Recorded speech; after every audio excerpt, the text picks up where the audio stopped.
ओम श्री विष्णवे नमः। हरे कृष्ण। आप सभी का दिन शुभ हो। आज वैशाख मास का 22वां दिन है और आज दिनांक है 4 मई और दिन है रविवार। आज वैशाख शुक्ल सप्तमी तिथि सुबह 7:18 तक रहेगी और बाद में अष्टमी तिथि प्रारंभ हो जाएगी। आज रवि पुष्य योग का बहुत ही शुभ योग बन रहा है और रवि पुष्य योग दोपहर 12:53 तक रहेगा। आज वैशाख मास महात्म्य का 22वें दिन का अध्याय शुरू करने से पहले आपको सुनाते हैं वैशाख मास में सुनी जाने वाली धरती माता की कहानी। एक बार की बात है, एक बूढ़ी माई थी। वह धर्म और पुण्य अधिक करती थी। वह बूढ़ी माई इतना अधिक दान पुण्य और धार्मिक कार्य करती थी कि उसके धर्म पुण्य करने के कारण उसका घर सारा खाली हो गया। उसके घर में खाने को एक दाना तक नहीं रहा। यहाँ तक कि उसने जरूरतमंद लोगों को अपने घर की सारी आवश्यक वस्तुएं भी दान में दे दी। इसी तरह एक दिन उसके अत्यधिक धार्मिक पुण्य कार्य करने के कारण धर्मराज जी का सिंहासन डोलने लगा।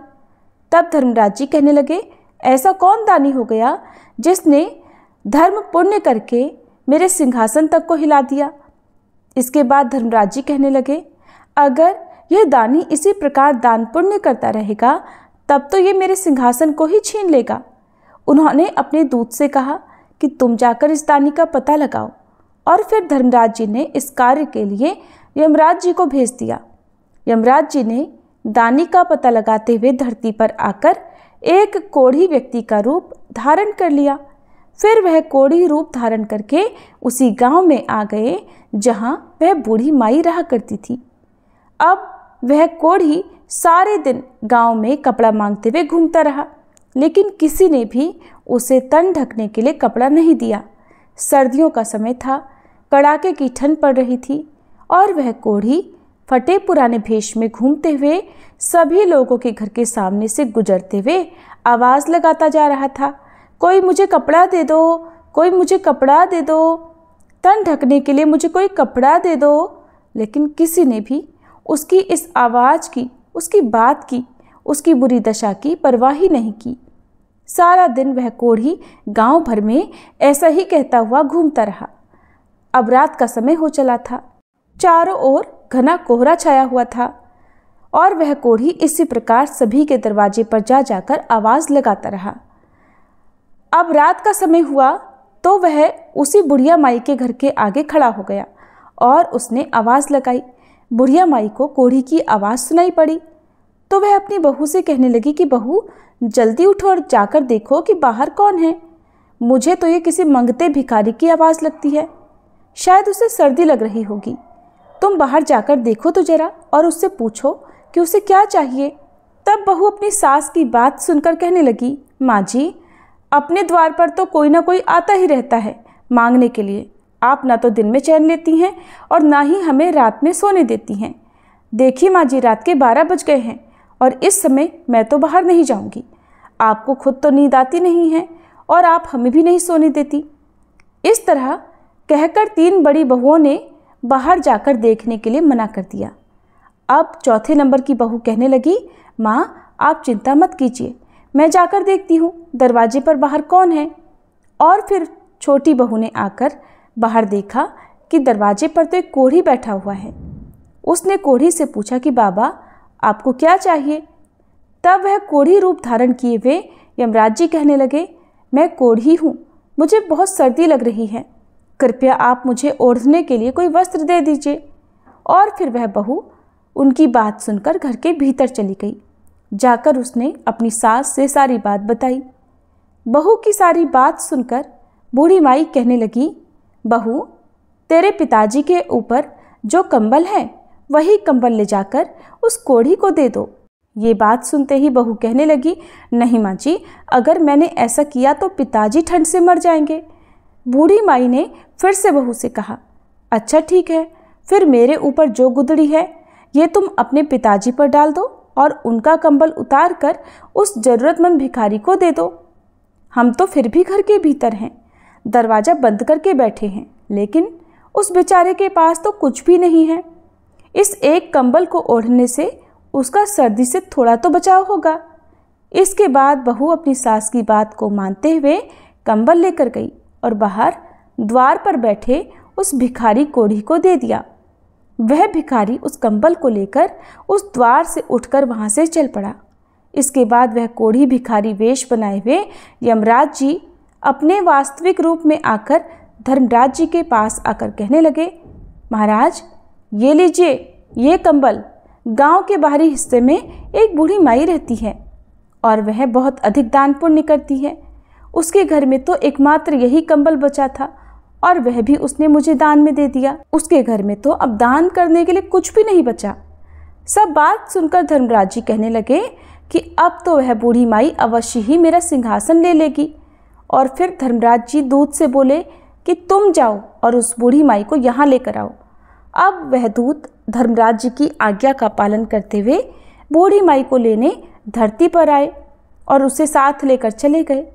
बूढ़ी माई ने वहां पहुंचकर जैसे ही अपना पहला कदम उठाया रखने के लिए तो नीचे पानी था। उसे पैर रखने के लिए धरती तक नहीं मिली। ये सब देखकर बूढ़ी माई अचंभित रह गई और जहां बूढ़ी माई खड़ी थी वो वहीं खड़ी की खड़ी रह गई। फिर मन में कुछ सोच विचार करती हुई भगवान से कहने लगी, हे भगवान, ये सब क्या है? अब मेरा क्या होगा? मैं पाँव कहाँ रखूं? महाराज, मेरे पैरों के नीचे तो धरती ही नहीं है। मुझे धरती चाहिए, मुझे आप धरती दीजिए। भगवान बोले, बूढ़ी माई, धरती तो तुमने कभी मोल नहीं ली, फिर भला मैं तुम्हें कहाँ से धरती ला कर दूँ? ये बात सुनकर बुढ़िया माई को क्रोध आ गया। मारे क्रोध के कहने लगी, जब मुझे यहाँ खड़ी रहने के लिए और चलने के लिए धरती ही नहीं मिलेगी तो फिर आप मुझे यहाँ लाए ही किस लिए हैं? धर्मराज जी कहने लगे, बूढ़ी माई, धरती तो जो मोल लेता है उसे ही यहाँ धरती मिलती है।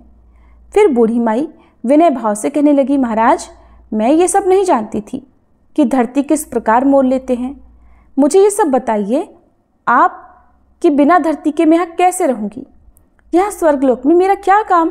मुझे आप तो धरती मोल लेने की सारी विधि अभी बताइए और मृत्युलोक में वापस भेज दीजिए। मैं धरती मोल लेकर ही आपके दूतों के साथ वापस आ जाऊंगी। अगर मेरे बेटे बहू ने मेरे शरीर को जला दिया तो फिर मेरे लिए धरती मोल कौन लेगा और कौन धरती माँ की कहानी सुनेगा? फिर मैं तो धरती मोल भी नहीं ले सकूंगी और ना ही इस स्वर्ग का आनंद उठा पाऊंगी। इसके बाद धर्मराज जी बूढ़ी माई के दान पुण्य को मन में विचार करते हुए उनसे बोले, बूढ़ी माई, ठीक है, तू जा। और फिर ये कहकर धर्मराज जी ने अपने दूतों को बूढ़ी माई के साथ धरती पर भेज दिया। उधर बूढ़ी माई रात में ही मर गई थी। जब सुबह हुई तो बेटे और बहू ने उसके अंतिम संस्कार की तैयारी करनी आरंभ कर दी। जब सारी तैयारियां हो गई तब उसके बेटे अर्थी को उठाकर चलने लगे। अभी वह अर्थी के साथ आधे रास्ते में ही पहुंचे थे कि तभी वह बूढ़ी माई कहने लगी, अरे बेटा, तुम मुझे कहाँ लेकर जा रहे हो? तब उनका बड़ा बेटा कहने लगा, अरे माँ जी, इतनी जल्दी भूतनी कैसे बन गई? बूढ़ी माई कहने लगी, नहीं बेटा, मैं तो तेरी माँ हूँ। मैं तो 7 दिनों के लिए यहाँ वापस आई हूँ और ठीक 8वें दिन मैं यहाँ से वापस चली जाऊँगी। मुझे धर्मराज जी ने यहाँ भेजा है और धर्म पुण्य तो मैंने बहुत किए, लेकिन धरती माता की मैंने कभी कहानी नहीं सुनी। मैंने धरती मोल नहीं ली, इसलिए मुझे वहाँ धरती भी नहीं मिली। मैं जहाँ भी पैर रखती वहाँ पानी ही पानी हो जाता। फिर मेरे प्रार्थना करने पर धर्मराज जी ने मुझे यहाँ धरती माता की 7 दिन कहानी सुनने के लिए भेजा है। बेटा, ब्राह्मण को बुलाकर आज के दिन से ही मुझे धरती माता की कहानी सुनाना शुरू कर दो। 7 दिन कहानी सुनकर उद्यापन करके 8वें दिन मैं वापस वहीं चली जाऊंगी और फिर दोबारा लौटकर कभी नहीं आऊंगी। बूढ़ी माई के बेटे ने ये सारी बातें सुनी तो सारे के सारे बेटे असमंजस में पड़ गए। तभी एक बुजुर्ग पंडित कहने लगा कि बेटा, तुम्हारी माँ भगवान के दरबार में जाकर आई है और अपनी काया में फिर से आ गई है और ये सब सच सच कह रही है। भगवान ने ही इसे यहाँ भेजा होगा। इसे अभी घर ले जाओ, जलाओ मत। बुजुर्ग पंडित की बात सुनकर सारे बेटे समझ गए और फिर सभी लोग बूढ़ी माई को लेकर घर वापस आ गए। बुढ़िया माई के प्रति घर में प्रीति रखने वाले लोगों की भीड़ इकट्ठी हुई थी। वहाँ औरतें भजन गा रही थी। जब बहुओं ने ये देखा कि बूढ़ी माई को वापस ले आए, तब बहुएं आपस में कहने लगी, अम्मा, नहीं मरेंगी, ये तो हमें मारकर ही दम लेंगी। घर में इसने झाड़ू लगा दी है, सुई तक भी इसने घर में नहीं छोड़ी, यहाँ तक कि घर में चुटकी भर नमक तक नहीं छोड़ा, और फिर ये वापस आ गई है। बहू की ये सारी बात सुनकर बूढ़ी माई कहने लगी, बेटा मैं तो किसी को नहीं मार रही, तुम सब ने मुझे नहला तो दिया, अब ब्राह्मणी को बुलाकर उससे मुझे धरती माता की कहानी भी सुनवा दो। 7 दिन में ये कहानी नियमित सुनूंगी, और अगर मुझे धरती मिल जाएगी तो बेटा मैं फिर यहाँ से वापस चली जाऊंगी। और फिर उसके बेटे बहू ने 6 दिनों तक बूढ़ी माई को लगातार ब्राह्मणी को घर में बुलवाकर कहानी सुनवाई। 7वें दिन पानी का भरा हुआ एक लोटा, रोली मौली, 5 रुपए, सवा नाल का धागा, गुड़ की डली लेकर बूढ़ी माई अपनी बहू से कहने लगी, चलो बेटा तुम सब मेरे साथ पीपल के नीचे चलो, वहाँ चलकर हम सब बैठकर धरती माता की कहानी सुनेंगे। आज मुझे मेरे इस व्रत का उद्यापन करना है, तुम सब भी चलो, तुम सब भी इस कथा को सुनना, जिससे तुम में ये सारी पीड़ा ना देखनी पड़े। और फिर वह बूढ़ी माई अपनी सभी बहुओं और ब्राह्मणी को लेकर पीपल के पेड़ के नीचे पहुंच गई। वहां बैठकर ब्राह्मणी ने धरती माता की कहानी कही और बुढ़िया माई और सभी लोगों ने कहानी सुनी। कहानी की हुंकार दिए धरती माता की कहानी कहने के बाद सवा नाल का धागा, 5 रुपए और गुड़ की डली लेकर उस पीपल के पेड़ की जड़ में दबा दिया। फिर बूढ़ी माई हाथ जोड़कर बोली, लो धरती माँ, इसे स्वीकार करो। धरती माता, अब मैंने तुम्हें मोल ले लिया है, मेरे सभी पाप अब तुम समेट लो। अब मुझे आगे धरती मिलनी चाहिए, मुझे फिर यहाँ ना आना पड़े। इस प्रकार से बूढ़ी माई ने 7 दिनों तक धरती माता की कहानी सुनकर उद्यापन कर दिया। बूढ़ी माई की बहुओं ने एक दिन धरती माता की कहानी सुनकर उद्यापन कर दिया। इस तरह बूढ़ी माई ने धरती माता की कहानी कही, उसका व्रत किया और स्वयं उद्यापन भी किया और बहू से भी उद्यापन करवाया। फिर जब सभी घर में लौटे तो बूढ़ी माई अपनी बहू से कहने लगी, बेटा आज मेरा यहाँ आखिरी दिन है, आज तो मुझे सभी प्रकार का भोजन करा दो, मैं चली जाऊंगी और फिर दोबारा लौटकर कभी नहीं आऊंगी। तब बहुएं उससे कहने लगी, माँ जी क्या खिलाएं और कहाँ से लाएं, घर में तो तुमने कुछ छोड़ा ही नहीं। तब बड़ी बहू उन सभी को कहने लगी, कोई बात नहीं, तुम इतना कड़वा मत बोलो, मैं कुछ न कुछ प्रबंध कर लूँगी, मैं अभी पड़ोस में जाकर आती हूँ, माँ के करने के लायक भोजन तो मिल ही जाएगा।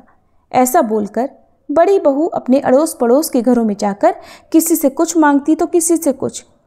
इस प्रकार उसने अपनी सास के लिए सभी प्रकार का भोजन तैयार किया और फिर सास को जिमा दिया। तो बूढ़ी माई अपने बेटे बहू से बोली कि बेटा तुम सब भी भोजन जीम लो, और फिर सभी ने थोड़ा थोड़ा भोजन कर लिया। तब बूढ़ी माई उन सब से फिर से कहने लगी, बेटा मैं कल सुबह 4 बजे यहाँ से चली जाऊँगी और अब यहाँ कभी नहीं आऊँगी, आज यहाँ मेरा अंतिम दिन है, अब 12 बज गए हैं, तुम सब भी जाकर सो जाओ। बेटों के मना करने के बाद भी उन सभी को बूढ़ी माई ने नींद लेने के लिए भेज दिया। सभी अपने अपने कमरों में जाकर सो गए। अब अपने निर्धारित समय पर भगवान का विमान आया और बूढ़ी माई को लेकर चला गया। आगे जाने पर वहाँ बूढ़ी माई को अब धरती मिल गई थी।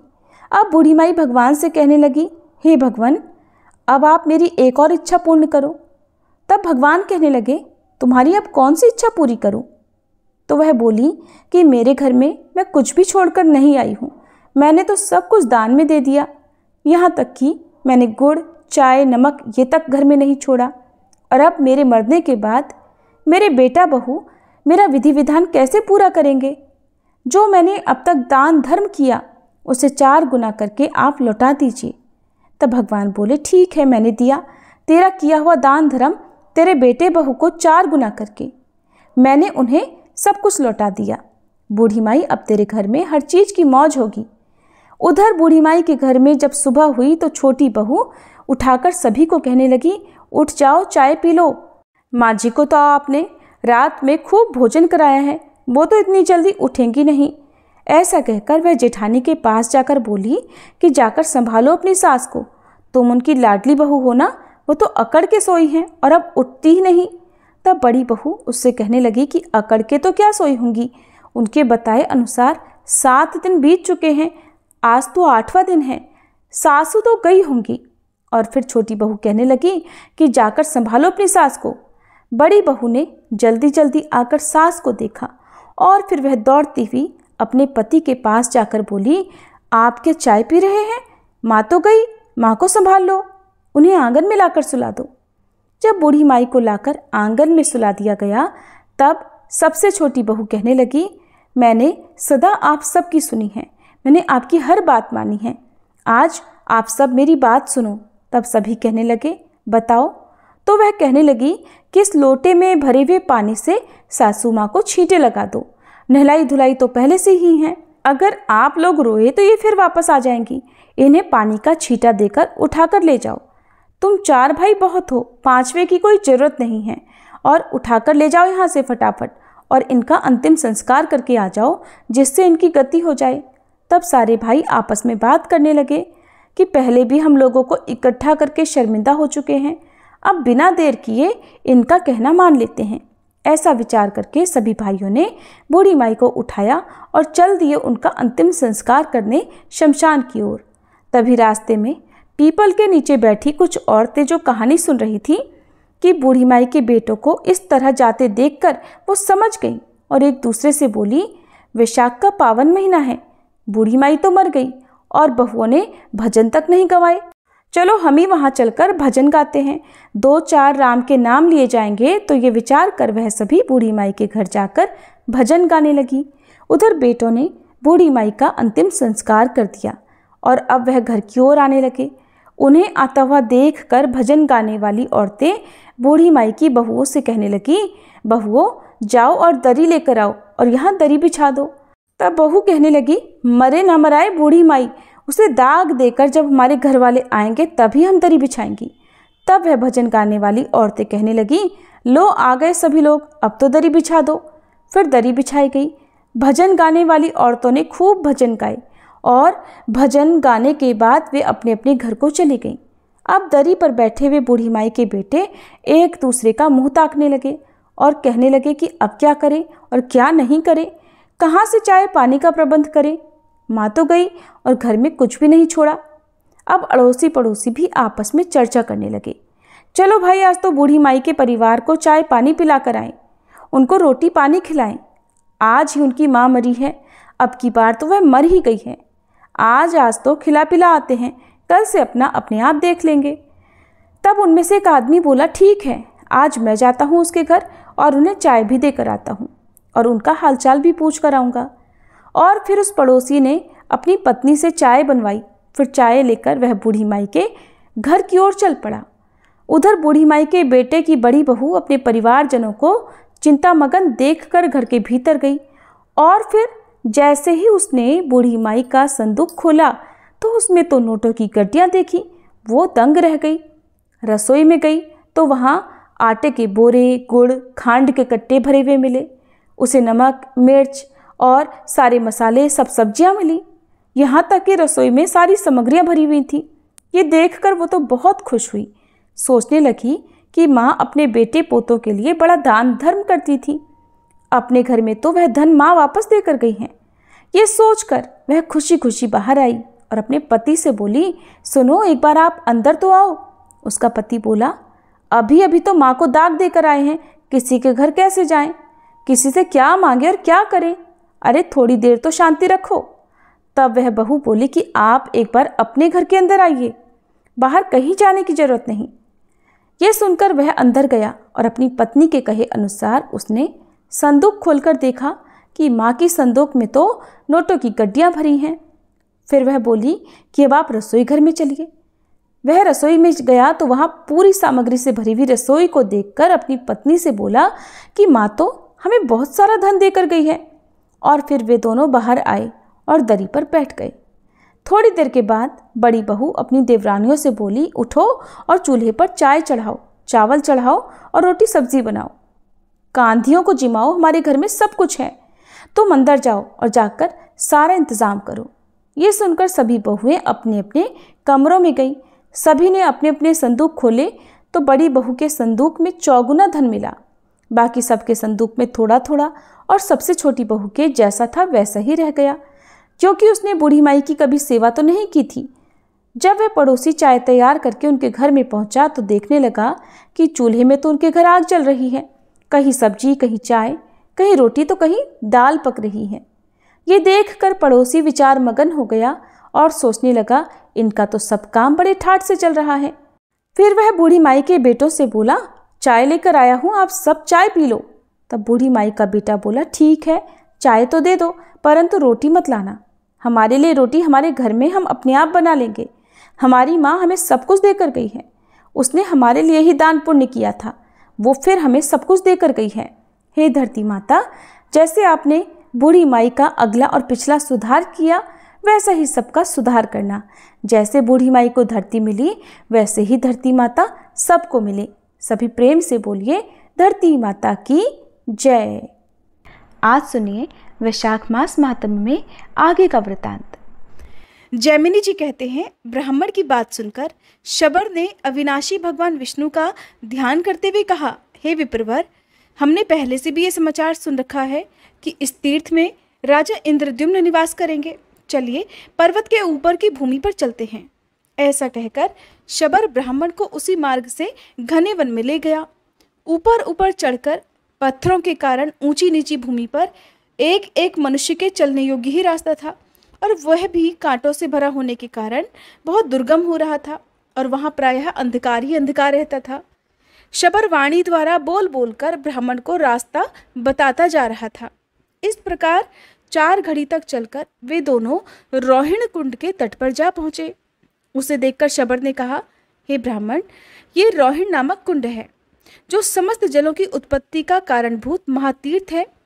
यहाँ स्नान करके मनुष्य वैकुंठ धाम में जाता है।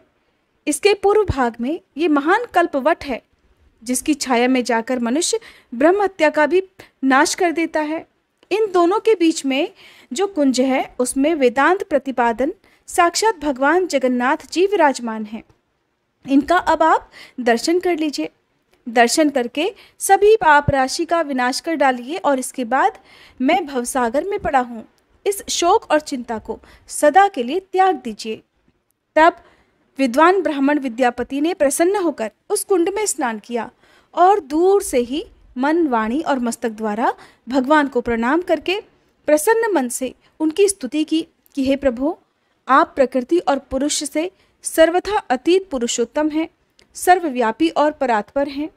इस चराचर जगत को तरह तरह की अवस्थाओं में बदलने वाले आप ही हैं, जिनके चरण कमलों के संयोग से सर्व तीर्थमयी गंगा सब लोगों को पवित्र करती हैं। उन परम पावन भगवान श्री हरि को नमस्कार है, जिनके अंशभूत आनंद को पाकर संपूर्ण विश्व के प्राणी आनंदमय होकर जीवन धारण करते हैं। समस्त पापों से रहित उन ब्रह्म स्वरूप श्री विष्णु को नमस्कार है।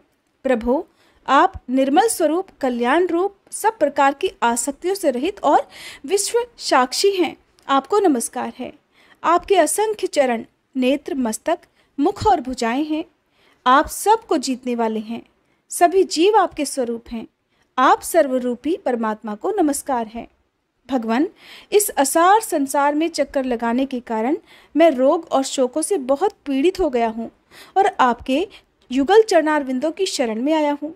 आप इस सांसारिक दुख समुदाय से कृपया मेरा उद्धार कीजिए। प्रणव रूपी देवेश्वर भगवान विष्णु की इस प्रकार स्तुति करके उनके चरणों में मस्तक झुकाकर विद्यापति ब्राह्मण भगवान श्री विष्णु के आगे प्रणव मंत्र का जप करने लगे। जप के अंत में शबर ने कहा, हे द्विजश्रेष्ठ, इस समय आप भगवान का दर्शन पाकर कृतार्थ हो गए। दिन बीत गया और आप थके मांदे और भूखे प्यासे भी हैं, इसलिए चलिए अब घर चलते हैं। इस घोर वन में हिंसक जंतुओं का निवास है, इसलिए हमारा यहाँ ठहरना उचित नहीं है। जब तक सूर्य की किरणों का प्रकाश है, तब तक ही हम लोग अपने घर पहुँच जाएं। ऐसा कहकर ब्राह्मण के साथ शबर बड़ी तेजी से आश्रम को लौटा। ब्राह्मण भी आनंद सागर भगवान जगन्नाथ के ध्यान में डूबे हुए थे, इसलिए उन्हें भूख, प्यास और थकावट से मिलने वाले दुखों का भान ही नहीं हुआ। भगवत चिंतन में संलग्न होने से शरीर में उनकी आस्था ही नहीं रह गई थी।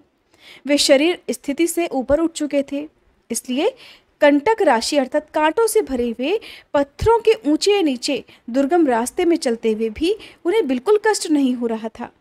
घर पहुंचने पर शबर ने ब्राह्मण अतिथि को तरह तरह के पवित्र दिव्य पदार्थ देकर भली भांति उनका पूजन किया। इसके बाद शबर के दिए हुए राजोचित उपचारों से पूरी तरह तृप्त होकर ब्राह्मण को बड़ा विस्मय हुआ। उन्होंने चकित होकर कहा, साधो, तुमने मेरे सत्कार के लिए ये जो अलौकिक वस्तुएं समर्पित की हैं, उनका दर्शन तो राजाओं ने भी नहीं किया है। तुम्हारे घर में ऐसी दिव्य वस्तुओं का इकट्ठा होना बड़े आश्चर्य की बात है।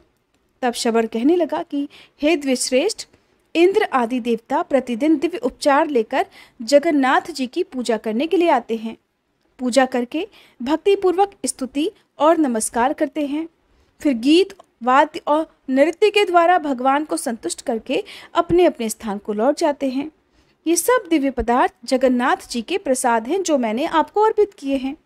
भगवान के इस प्रसाद को ग्रहण करके हम लोगों के रोग और बुढ़ापे का नाश हो गया है। जिसके सेवन से मनुष्य मोक्ष का भागी होता है, उस प्रसाद का अगर ऐसा प्रभाव हो तो ये कोई आश्चर्य की बात तो नहीं है। भगवत प्रसाद का ये दुर्लभ प्रभाव सुनकर ब्राह्मण के शरीर में रोमांच हो आया। आनंद के आंसुओं से उनकी आंखें बंद हो गईं और उन्होंने अपने आप को धन्य मानते हुए कहा, अहो, ये शबर कुल में उत्पन्न मनुष्य हर दिन अविनाशी परमात्मा का दर्शन करता है और उनके प्रसाद स्वरूप दिव्य भोग का उपभोग करता है। इस पृथ्वी पर चराचर जगत में इसके समान भाग्यवान तो दूसरा कोई है ही नहीं। इसके साथ मित्रता करके मैं भी अब इसी वन में निवास करूंगा। इस प्रकार बहुत देर तक विचार करके भगवान श्री विष्णु में मन लगाए रहने वाले उस ब्राह्मण ने शबर से कहा, अगर मुझ पर तुम्हारा अनुग्रह हो तो मैं भी तुम्हारे साथ मित्रता करूंगा। ये मेरे मन का महान निश्चय है और बड़े भाग्य से मेरी तुमसे मित्रता हुई है, तुमसे मेरा समागम हुआ है। अब तुम्हारे प्रसाद से मैं 2 स्तर भवसागर को पार कर जाऊंगा। वैष्णव के साथ मित्रता होना दुखमय संसार से पार करने वाला है। इसी को इस असार संसार सागर में सार वस्तु बताकर साधु पुरुष सदा इसकी सराहना किया करते हैं। तुम जैसे मित्र के साथ से कमल के समान नेत्रों वाले शंख चक्र गदाधारी भगवान विष्णु का फिर से मुझे दर्शन हो सकेगा। सखे, मेरे लौट जाने पर राजा इंद्रद्युम्न भगवान की आराधना करने के लिए यहीं आकर निवास करेंगे। उनकी इच्छा है यहाँ एक विशाल मंदिर बनवाएं जो भगवान को प्रिय है। जगन्नाथ जी की पूजा के लिए सहस्त्रों उपचारों का मैं प्रबंध करूंगा, ये उनकी महाप्रतिज्ञा है। सुनकर शबर ने कहा, हे सखे, ये भी पुरातन काल से वैसी ही बात प्रसिद्ध है जैसी कि आपने इंद्रद्युम्न के आगमन के बारे में कही है। केवल इतनी ही बात होगी कि राजा यहाँ नील माधव का दर्शन नहीं कर सकेंगे। भगवान ने यमराज से एक प्रतिज्ञा की है और उसके अनुसार वे शीघ्र ही स्वर्णमयी बालू में छुपकर अदृश्य हो जाएंगे। आपने महान सौभाग्य के फल से भगवान का प्रत्यक्ष दर्शन कर लिया है। इंद्रद्युम्न के आने पर निश्चय ही वे आंखों से ओझल हो जाएंगे, परंतु ये बात आपको राजा के सामने नहीं कहनी चाहिए। राजा जब यहाँ आकर भगवान को नहीं देखेंगे और अन्न जल त्याग कर मरने को तैयार हो जाएंगे, तब स्वप्न में उन्हें भगवान गदाधर का दर्शन होगा और उन्हीं की आज्ञा से वे भगवान की काष्ठमयी अर्थात लकड़ियों की 4 मूर्तियों को श्री ब्रह्मा जी के द्वारा स्थापित कराकर भक्तिपूर्वक उनकी पूजा करेंगे। इस प्रकार परस्पर पुण्यमयी चर्चा करके वे दोनों सुंदर स्थान में पल्लव बिछी हुई शैया पर सो गए। सवेरा होने पर दोनों ने तीर्थराज समुद्र के जल में विधिपूर्वक स्नान किया और भगवान माधव को प्रणाम करके राजा के रहने योग्य उत्तम स्थान का निश्चय करके फिर वे दोनों लौट आए। इसके बाद अपने मित्र से विदा लेकर ब्राह्मण रथ पर आरूढ़ होकर जिस प्रकार से आए थे उसी प्रकार से अवंतीपुर को चले गए। इधर रथ पर बैठे हुए विद्यापति ब्राह्मण ने ये सोचा कि मैंने जो भगवान नीलमाधव का दर्शन कर लिया उससे मेरा कर्तव्य तो पूरा हो गया। अब श्री पुरुषोत्तम क्षेत्र की परिक्रमा करके शीघ्र यहाँ से लौटूं। ऐसा निश्चय करके वे नाना प्रकार के वृक्षों से भरे हुए क्षेत्र और वन को देखते हुए उस समय उस पुरुषोत्तम तीर्थ की परिक्रमा करने लगे।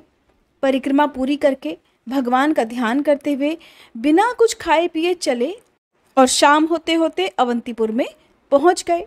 दूतों ने महाराज को उनके लौटने का शुभ समाचार सुनाया। सुनकर महाराज इंद्रद्युम्न बहुत प्रसन्न हुए। वे भगवान जनार्दन की पूजा करके विद्वान ब्राह्मणों के साथ प्रसन्नता पूर्वक बैठे और विद्यापति के आने की प्रतीक्षा करने लगे।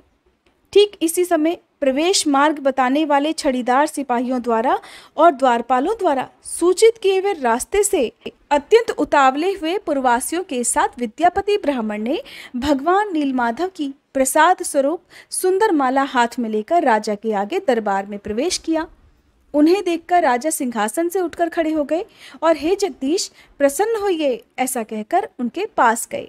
इसके बाद वे इस प्रकार बोले कि आज मेरा जीवन, जन्म और कर्म दोनों ही दृष्टियों में सफल हो गया, क्योंकि इस समय मैं यहाँ प्रसाद माला के रूप में साक्षात माधव का ही दर्शन कर रहा हूँ। संसार के समस्त पापों का विनाश करने वाली भगवान श्री विष्णु के मस्तक पर चढ़ी हुई इस दिव्य माला को मैं प्रणाम करता हूँ। जिनके चरण कमलों की धूलि को अपने मस्तक में लगाकर श्री ब्रह्मा आदि देवताओं ने महान ऐश्वर्य प्राप्त किया है, उन भगवान विष्णु के श्री अंगों में लगे हुए उज्जवल अंगराग से संयुक्त पुष्पों की इस आधारभूत माला को मैं प्रणाम करता हूँ। हे नीलाचल के शिखर को विभूषित करने वाले पापहारी हरि, आपकी जय हो। शरणागतों की पीड़ा दूर करने वाले श्रीमान नारायण, मैं आपकी शरण में आया हूँ, कृपया मेरा उद्धार कीजिए। आंसुओं से भरी गदगद वाणी में इस प्रकार कहते हुए राजा इंद्रद्युम्न ने धरती पर मस्तक रखकर फिर भगवान को प्रणाम किया। उस समय उनके अंग अंग में रोमांच हो आया था। वे विद्यापति ब्राह्मण भी समस्त पापों से रहित होकर भगवान माधव का ध्यान करते हुए राजा के सामने उपस्थित हुए और इस प्रकार कहने लगे, महाराज, अपने तेज से संपूर्ण लोगों के पापों का निवारण करने वाले भगवान बुद्धिमान नीलाचल शिखर निवासी श्री माधव आप पर कृपा करें। ऐसा कहकर विद्यापति ने वह माला राजा इंद्रद्युम्न के गले में डाल दी। राजा ने भी उठकर अपने हृदय पर लटकती हुई माला को देखकर ऐसा माना कि इसके रूप में साक्षात भगवान लक्ष्मीपति ही मेरे हृदय में विराज गए हैं। फिर दोनों हाथ अपने मस्तक पर रखकर जोड़कर उन्होंने अपने नेत्र कुछ कुछ बंद कर लिए और आनंद के आंसुओं से गदगद कंठ होकर श्री हरि की इस प्रकार स्तुति करने लगे। राजा इंद्रद्युम्न बोले, समस्त संसार की सृष्टि, पालन और संहार रूपी शिल्प के कारीगर, आपकी जय हो। अपने विश्वरूप के रोम रोम में लीला से ही असंख्य ब्राह्मणों का भार धारण करने वाले हे नारायण, आपकी जय हो। प्रभु, आप सबके अंतर्यामी और शरणागतों का दुख दूर करने वाले हैं। ब्रह्मा, इंद्र तथा रुद्र आदि देवताओं के मुकुट से आपके चरणार बिंदों की विचित्र शोभा होती है। आप दीनों, अनाथों और विपत्तिग्रस्त प्राणियों की रक्षा में सदैव तत्पर रहते हैं। हे जगन्नाथ, हे भक्तवत्सल, मैं अनादिकाल से भ्रम में भटकने वाला दीन मनुष्य एकमात्र आपकी ही शरण में आया हूँ। आप कृपया मेरी रक्षा करें। इस प्रकार स्तुति करके राजा अपने आसन पर बैठ गए। उस समय गृहस्थ, ब्रह्मचारी, वानप्रस्थ और सन्यासी सभी उन्हें घेरे हुए थे।